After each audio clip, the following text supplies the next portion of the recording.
Hi there. Welcome back to Sunnyside Journals. I'm Catherine. I have a little work on my desk this morning, and I thought I'd turn on the camera, and if you felt like it, you can work along with me. I'll show you what I've got plans on doing. I am working on Betty Gordon. She's coming along so pretty.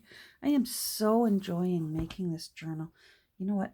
I actually think I'm going to pause and lift my camera up a bit, because if Betty doesn't fit in, that means I'm too close. And because Betty's not that big of a book. She is, well, 7 and a little bit, but she's a wee thing. Hold on, I'm going to pause. Okay, that's a little better. That gives a little bit more space, because I must admit, I'm a bare bones recorder here. I just clamp my phone into a clamp and hit go. So I can't, some people are able to see what their camera, they can see it on their laptop off to their side. I can't do that. I do the by guess and by golly method, and so far, by golly, it works okay. So I've got quite a bit done on Betty, and oh my goodness, she's so pretty, and I'm just totally in love with this journal, and it's a different style for me, and I'm loving it. And I've got quite a bit done on her. She's got these beautiful ties in place now. I put in the affixed kind because I was worried I might go crazy and make a bit of an alligator mouth on her. So far, not. So far, she's good. But I wanted to err on the side of caution, that if I needed to close her, I could. I mean, I could have put eyelets in there and but I really love the look of permanent ribbons. So the front page is coming on, the opening here is coming along nicely. I've got a little tag there put in. I have an elegant lady here, and the gardening wrapping paper, if you recall. This was the original front page from the original text block. It was such poor quality paper. It was just mushy, and it was actually just sort of tearing apart as opposed to ripping apart, if you know what I mean. Like, so badly that even when I used a tear ruler, because even scissors it was kind of mushy, I really had to carefully finesse that. And then it was still, even after gluing it down carefully, this is on some tissue paper, not tissue, well, it's not tracing paper, it's parchment, pardon me. Anyhow, pardon me, had to cough. I found that it was still wanting to try and crumble, so I had to seal this, actually. And now it's fine. So it was just, and I had to seal all, because the tabs are made from the original pages too, and they were wanting to try and crack and crumble too. I can see I need to do a little doctoring right here. If you can see, it's trying to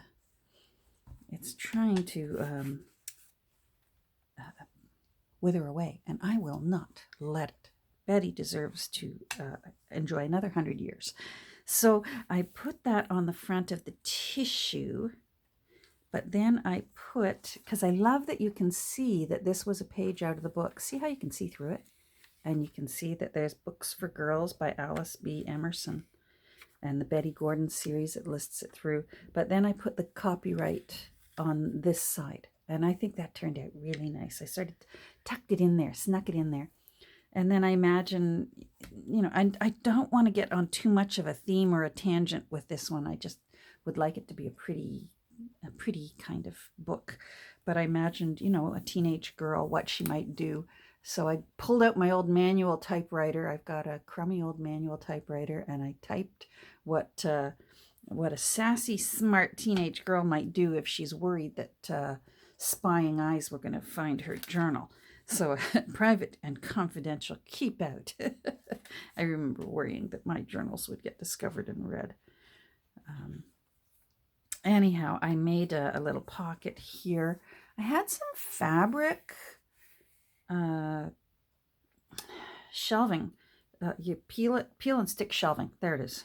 My brain was looking for it. Some fabric peel and stick shelving So I peeled and stuck it on some cardstock. I didn't trust for it to hold, so I sewed around the edge, and then I actually inked it a little bit and put a little label on it, and I like the way that turned out. And then I also put a pocket in the back here. I have some wallpaper border that's like Anaglypta. It's embossed and it's paintable. So in my case, it was inkable. So I gave it some inking. And again, I just wanted to give it a little extra oomph around the edge. So I did a little bit of stitching. And fortunately, stitching is dual purpose because it looks pretty and it can give a little bit more fortification to certain things, especially a pocket that you're expecting is going to be used in and out sort of thing. Anyhow, so on to my task today is this page here.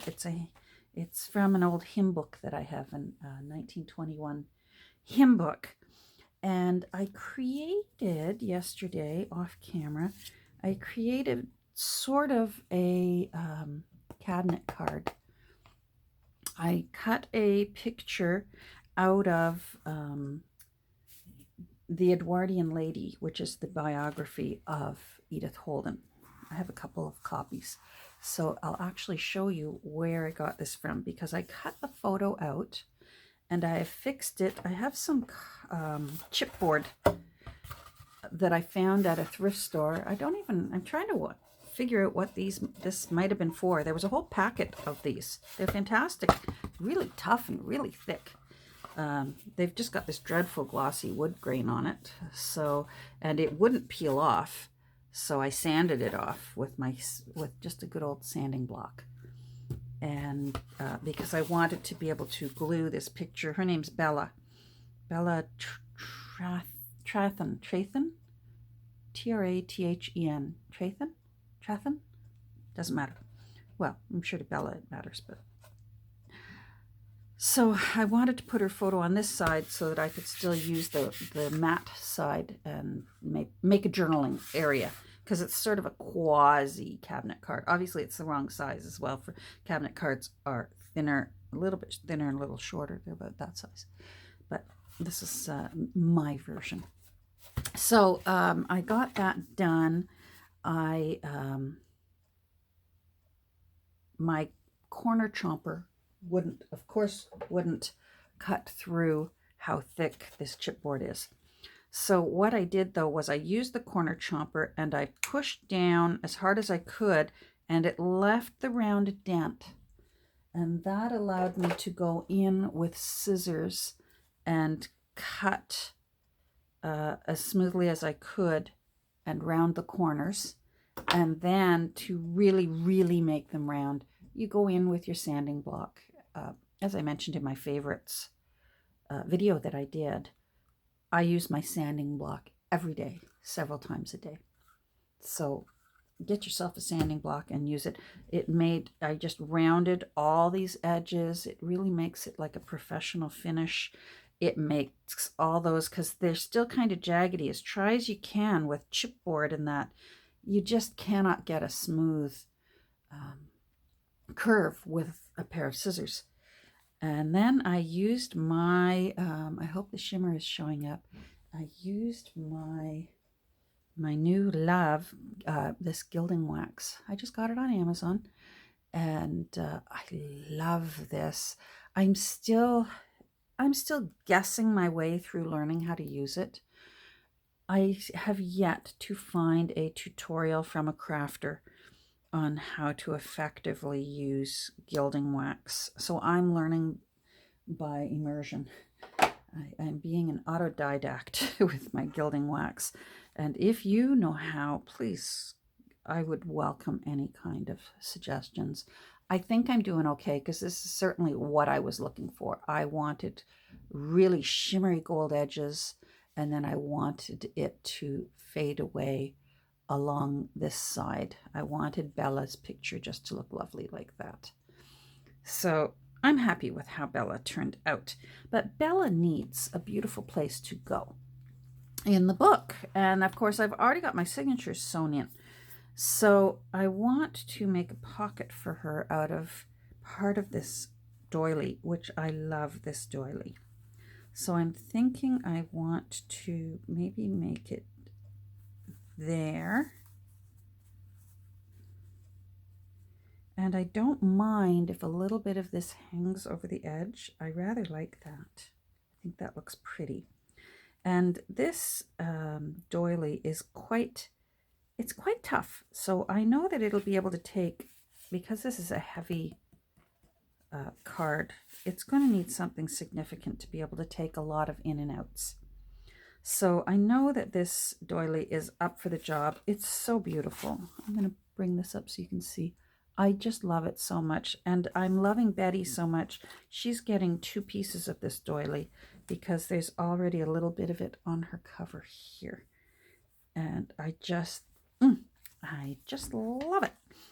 Now, here's my dilemma. This paper, although it's very excellent quality paper, it's old. It's 1921, so it's almost 100 years old, but it is strong. It's good quality paper they used for this hymn book, but it's still, I worry about just gluing this doily onto this paper and still being able to take a lot of in and out. So I'm going to do something that I do quite often, and although I should have done this before I sewed the signatures together, I can still pull this off now, and I thought that's why I'm going to turn my camera on so you can see how I pull off inserting this pocket so that I think it will be nice and strong. Now I don't want to, I love this doily so much that I want to be able to save as much of it as I can. So I believe I'm going to cut it there. So I'm going to use my pencil just to eyeball where I'm going to cut. Right there. Where's my scissors? I know they were here. Oh, there they are. All right, so let's cut this. This has been tea dyed.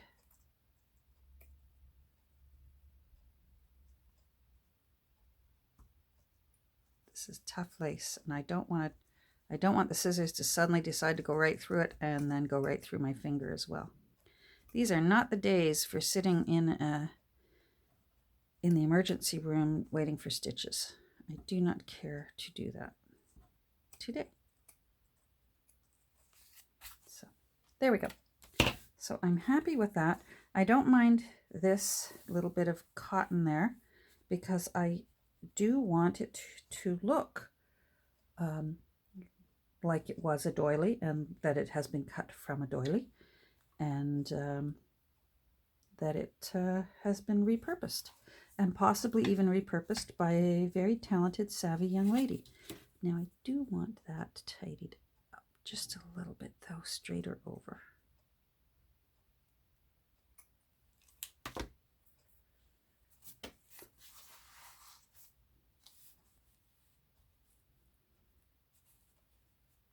Oh, I'm going to bring it down a bit. No, I still want more of that off. I'm going to take it from there. Come on, scissors. Don't cut my fingers. Thank you. Be good. There we go. I'm going to give myself a little space here so that when the book closes, it's not crammed directly into the fold. There. I like that. So now what I will do is, I always have a box over here to my left. It's just a Tupperware type of clear shoe bin type of box that you can get at dollar stores, that ladies that have lots of shoes will store their shoes in these type of boxes, and I like to keep upright papers and things in them. Anyhow, I have one that just has offcuts of tea-dyed paper because nothing gets wasted. So what I'm going to do is, I like this one in particular because it's not quite cardstock and it's not quite paper. It's nice and heavy and tough. And I'm going to put this onto here first.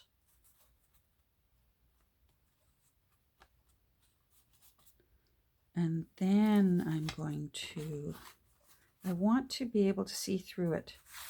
So I'm going to, I'm almost going to create a little sewable border that will then be glued in. I hope this makes sense. Just bear with me and you'll see where my brain is going here. So I'm just, again, using my by guess and by golly method. There. Okay, so what I'm going to do is I'm simply going to give myself a little bit of room, and I'm going to make a sewable, gluable border. Hold on, you go over there. And what that will do for me, I am hoping, and I've done this in the past, so I'm fairly sure this is going to work. I am going to sew this lace using my machine onto the paper. Do you see what I've got here? And that way the sewing will be nice and strong and hold the lace in place because I'm not trusting the glue to completely do it. And then, but then I'll still be able to use glue on the paper. I'm going to use my Art Glitter Glue. That's the strongest one I know for paper to paper. You won't find a stronger glue than Art Glitter Glue. I'd love to know what they put in it. So that is my plan. And that way, it's still see-through here because Bella's portrait is quite dark. And I want you to be able to see that that is still lace. So what I'm going to do now is I am going to put a teensy little bit of glue, not a lot, because I find that gluing through,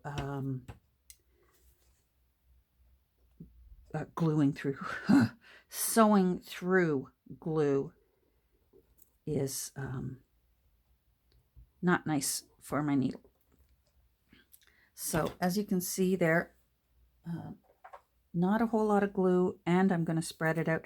I mostly want it to just temporarily be a little bit tacky and hold that lace down while I sew it. It's the sewing that's going to hold the lace.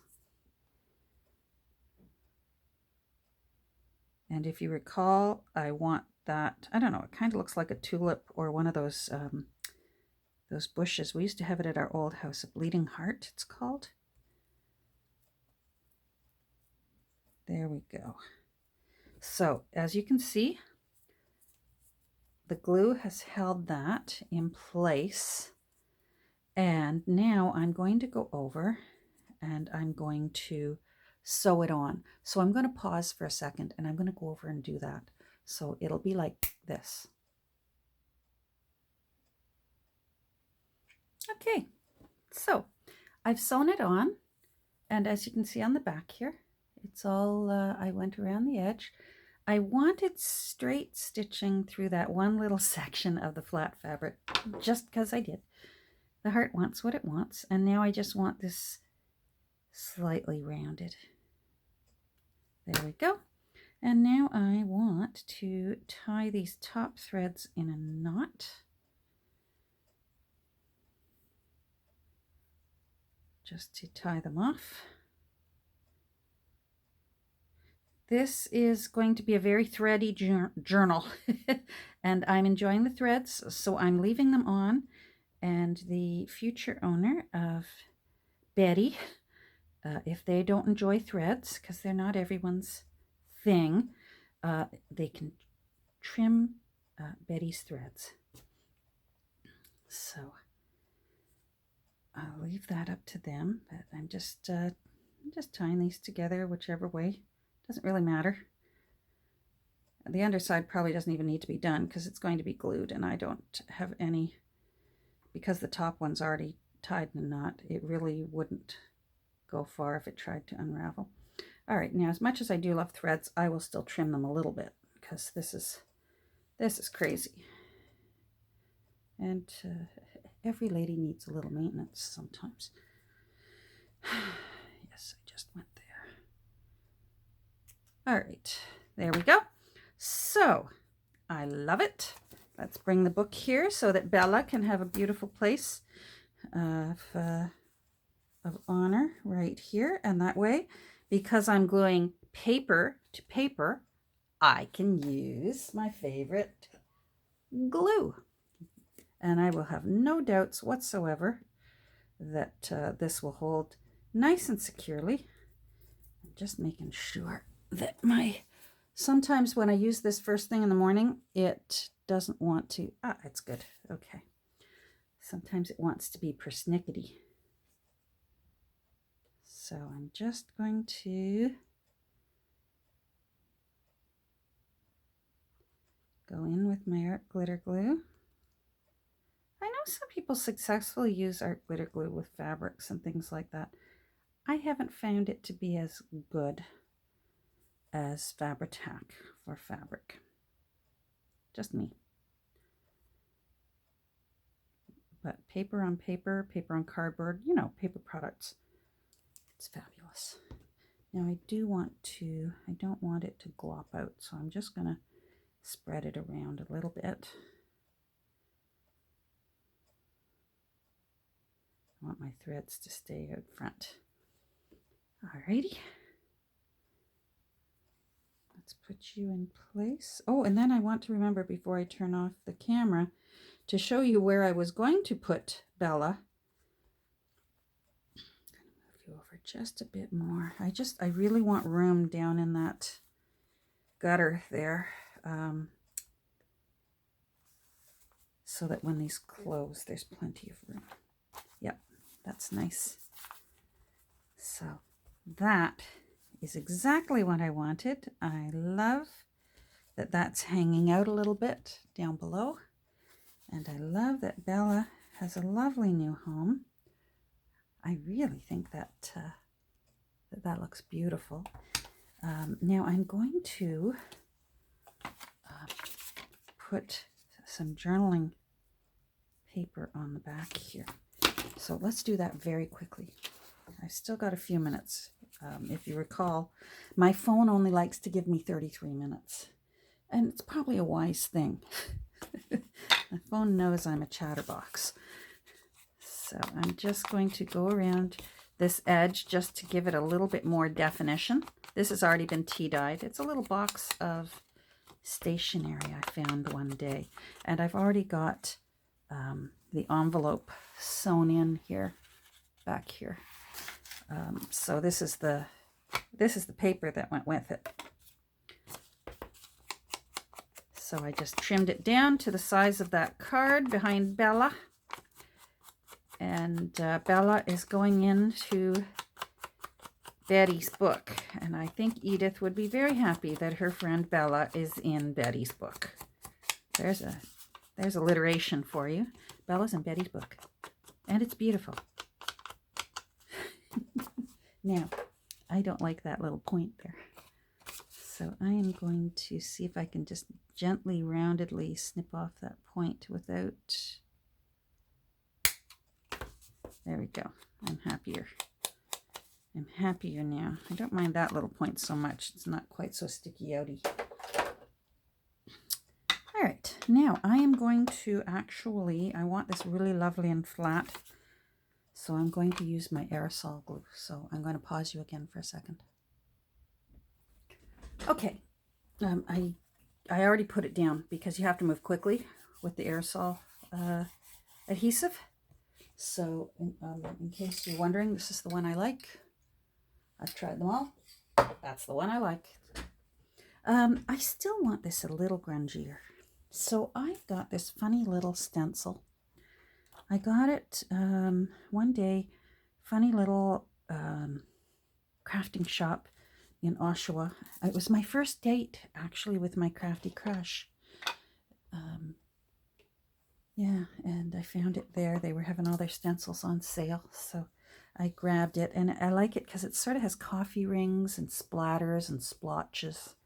And this needs, it needs some coffee rings. So I'm just going to ever so gently give it some coffee rings. Yeah.